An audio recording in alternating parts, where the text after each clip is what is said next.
Once upon a future time, a virus wiped out most of mankind, and the few that survived were left completely blind. And not only that, it was soon discovered that all the babies that were born thereafter were born completely blind as well. And thus, for thousands of years, all of humanity lived in complete darkness. Eventually, sight became something of heresy. No one spoke of it. It was black magic. Only the wise men were allowed to speak of such tales of those who could see the light. The devil's sight, they'd say. Which was why, of course, the young woman of a small tribe who met a man who she fell in love with, who claimed he could see, she thought it was absurd. She sighed. Such blasphemy, she'd giggle as she poked his side. But she soon came to believe him that he was right about his sight. He could tell her before she stepped on a rock.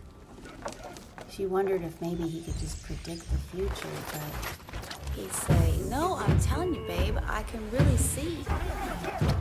And so he could, and he helped her with many things, including her pregnancy.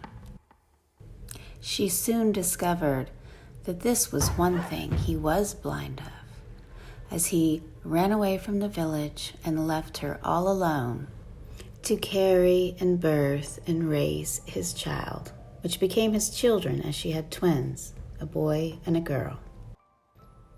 Years after their birth, she had hoped that they could not see like their father, as this would mean certain death if the village people found out.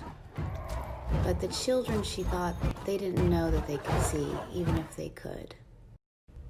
She would often tell them a bedtime story, a story that made her think of their father. Once upon a time, she began, there were 3 sisters. All of them had a gift.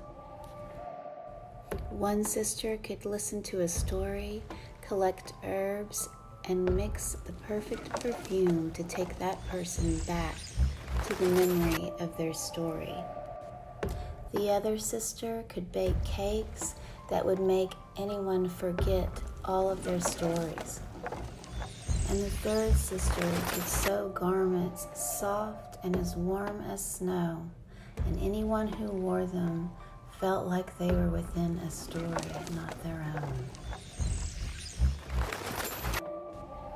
One day, all 3 sisters were walking amongst themselves within the forest. They heard something and yelled, "Who goes there?" They heard a voice say, "It is your brother." They laughed amongst themselves as the eldest yelled out, "Oh, really? And so what is it that you do?" "What do you mean, what do I do?" he asked. The eldest sister said, "Your gifts. What are your gifts?" as she explained the gifts that her and her sisters had. The boy paused for a moment and he responded, "I see the truth." Of course, all 3 of them giggled like he said a bad word. And then the eldest said, "Oh, please, and how do you see the truth?" He said, "Well, for example, I could tell which one of you is very ugly.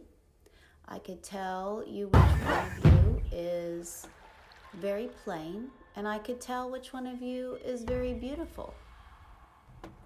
Though none of them knew what any of these words meant, they never heard them before, but for some reason it seemed highly important that they demand to know which one of them was plain, beautiful, and ugly.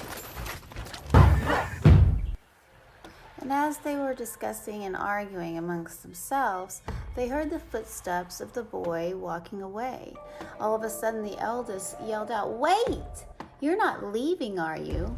You said that you tell the truth. Which one of us is plain, beautiful, and ugly?" The boy stopped and looked back, and he said, "The truth is, it doesn't matter. Who cares who's plain or beautiful or ugly? For that which you can't see, you'll never know." And with that, he walked off, his head down low, readying himself to kick the rock he saw just ahead.